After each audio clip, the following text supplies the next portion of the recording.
Olá, tudo bem? Que bom encontrar você novamente aqui. Estamos chegando no final da nossa jornada, aqui dos nossos encontros, onde nos propusemos a conhecer um pouquinho da história da África. E você se lembra que nós iniciamos perguntando para você assim: você já pensou na importância que a África tem para a história da humanidade?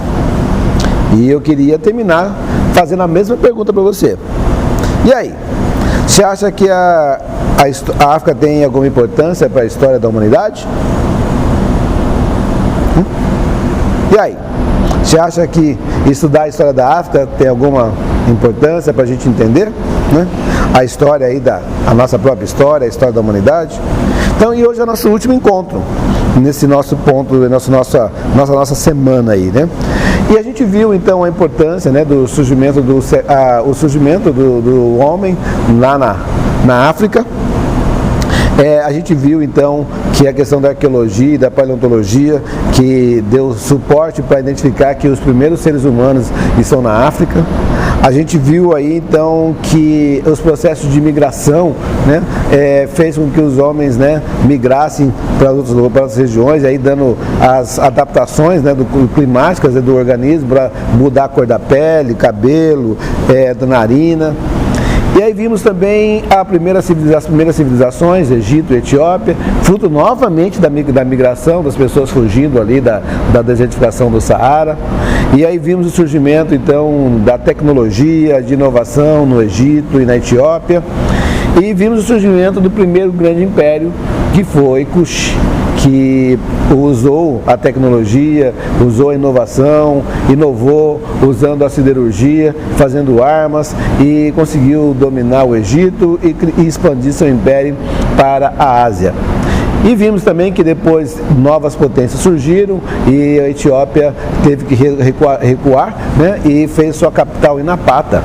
E vimos então que mais uma vez o processo de desertificação atingiu o continente ali da Etiópia e no ano 330 depois de Cristo essa população teve que migrar para o centro da região da África e levou consigo a todo o seu conhecimento, a sua pesquisa, o seu desenvolvimento em siderurgia. E esse conhecimento possibilitou para que os povos de língua banto pudessem fazer a colonização da África. E a colonização foi se dando formando novas comunidades, e essas comunidades foram se organizando com suas línguas, e logo se formou uma rede de comércios, né? Comércio. E aí nós destacamos então o Império de Gana, que é um império que juntava várias comunidades dessas, com várias línguas, e também com acesso ao recurso, que é o ouro. E aí vimos então que juntando o ouro, essa ideologia fez com que a África se tornasse então a grande potência, grande expoente como um continente como um todo, juntando muita riqueza, né? Tanto ao ponto de um autor árabe escrever que o lugar mais rico do mundo era o reino de Gana, isso no ano 1000 depois de Cristo. Aí vimos então que a África então teve um grande desenvolvimento, um grande boom econômico devido ao seu acesso aos seus recursos, e aí então a Europa quer participar desse desenvolvimento, quer ter a sua parte nesse desenvolvimento aí do continente africano, e aí começa a aproximação, né? Os portugueses então foram os primeiros, né, quando saem em contato com a África, né, em contato com os africanos, percebe, né, esse desenvolvimento e quer participar, e quer entrar pela via do comércio. E como é que se dá pela via do comércio, né? A gente vai perceber que a grande dificuldade é a língua. Nós colocamos, né, que o comércio é feito pela música, porque são muitas línguas, não dá para aprender a língua do outro, então é através da música que é feito o comércio. E aí você imagina português fazendo comércio com música? Nada a ver, né? Então qual a estratégia que os europeus usam? Raptam africanos da costa, que estão ali na costa, leva para a Europa para aprender a língua europeia, e aí depois esse africano é devolvido no lugar aonde ele foi raptado para ele ser um intérprete, né, para fazer as negociações, né, de troca. E é interessante que eu vi agora recém um vídeo mostrando sobre todo o patrimônio, né, cultural, a arte, todo o trabalho artístico, né, que a África produziu, foi literalmente saqueada, né, pelos europeus, e está no Museu da Inglaterra, Museu de Berlim. E ali você vai ter um conjunto de estátuas, né, em bronze, onde você vai ter o rei de Benin ilustrado, onde o rei de Benin grande e ao lado dele pessoas barbudas, né, com armas, que são os portugueses. Só que esses portugueses, né, estão menores e o rei de Benin está maior, e mostrando que o rei está no seu território e os europeus são estrangeiros. E como você percebeu, a África é um lugar de comércio. Então o europeu chega, é mais um para fazer comércio, não vê assim como um inimigo. Vamos, você quer participar do comércio? Vamos lá, o que você tem para trocar? Vamos trocar, né? E tem um comércio abertamente com o europeu. E o europeu, então, vai entender como é que se dá a troca para o africano. Como é que é a troca? O que se tem que dar para fazer, né?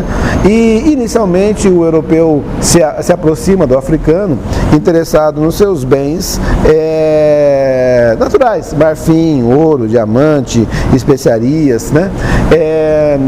Interessado nesses produtos aí e quer fazer trocas, né? Uma das coisas que a África tinha era a escravidão, né? Na África, algumas sociedades, né, usavam a escravidão como prática, né, de desenvolvimento, mas uma escravidão diferente dessa que a gente conhece, né?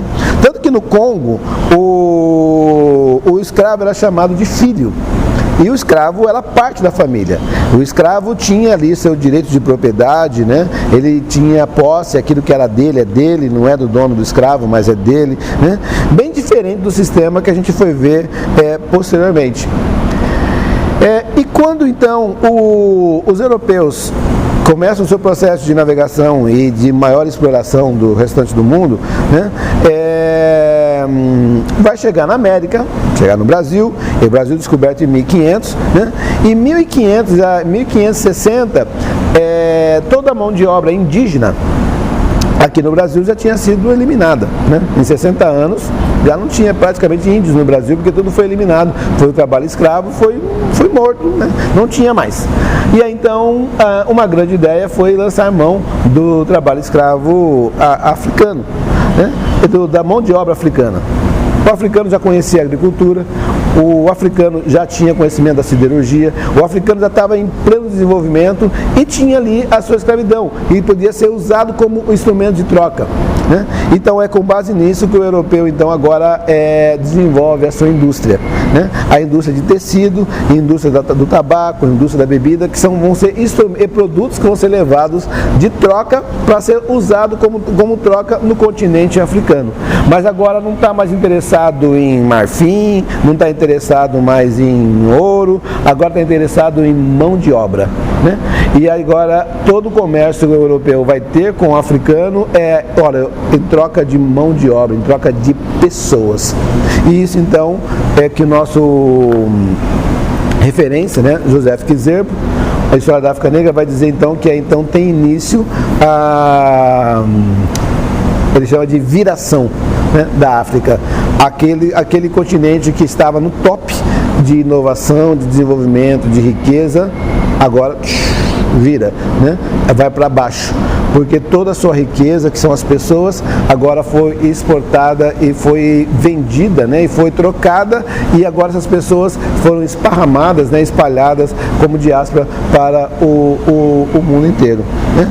E aí agora a gente vai ver um dado para a gente fechar nosso diálogo aqui.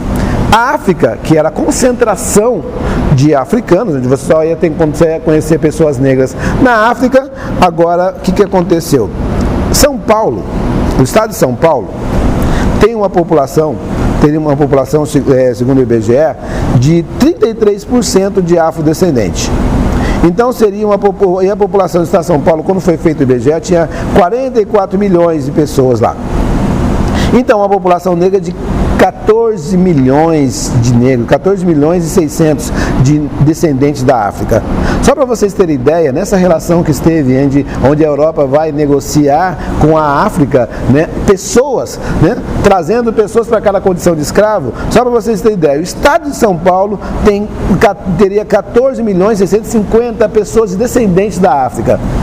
Angola, que é um país onde eu vivi, tem 16 milhões de habitantes.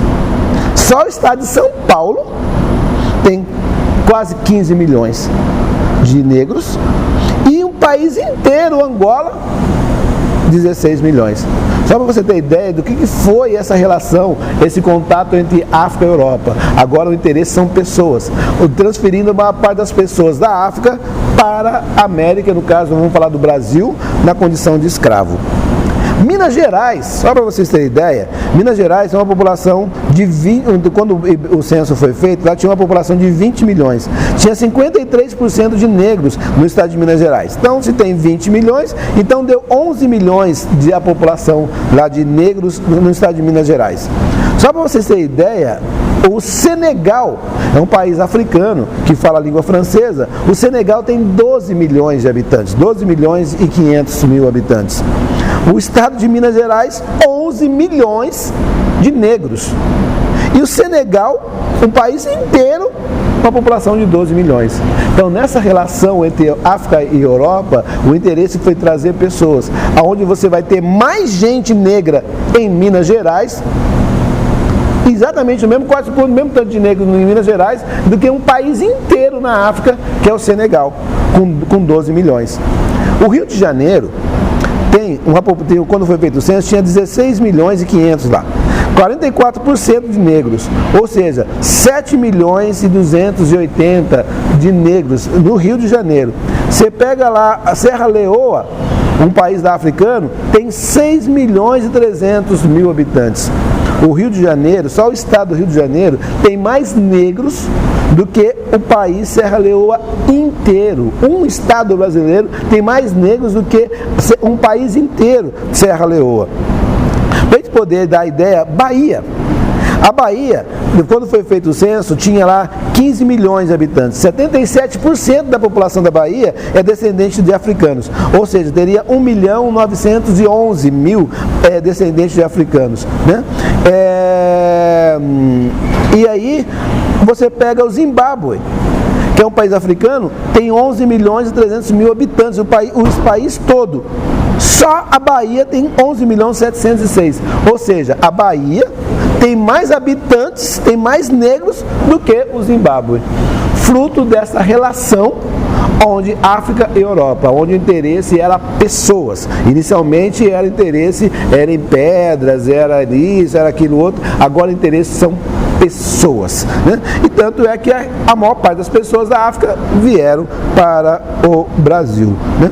Então, gente, é essa que é a relação que deu África e Europa. E aí o autor, né, Joseph Kizerbo, vai chamar isso de período de viração.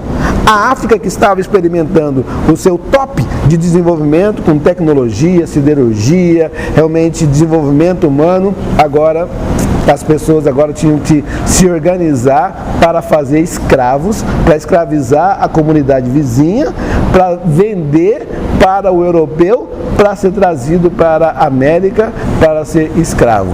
E aí o resto da história a gente já conhece como estamos hoje. Um país que tem metade da população, mais de 50% da população do Brasil é descendente da África. Ou seja, se o Brasil tiver 200 milhões de habitantes, 100 milhões de habitantes no mais é descendente da África. E qual país da África tem 100 milhões de habitantes? Só a Nigéria.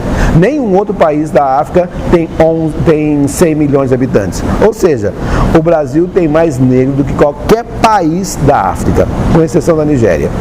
Aí eu volto à pergunta que nós iniciamos o nosso encontro. Já parou para pensar na importância da África para a história da humanidade? Você acha que é importante estudar a história desse continente num país onde metade da população é descendente desse continente? O que você acha? Então a pergunta fica aí, tá? Estudar um pouquinho sobre a história da África, conhecer um pouquinho a história desse continente e saber como é que é a constituição do nosso país, onde metade da população é descendente desse processo da relação entre África e Europa. Okay? A gente espera ter contribuído com vocês e a gente vai ter novas oportunidades, estamos abertos a perguntas, vocês façam as perguntas aí no chat para a gente poder interagir e é um grande prazer estar com vocês. Um grande prazer, até a próxima.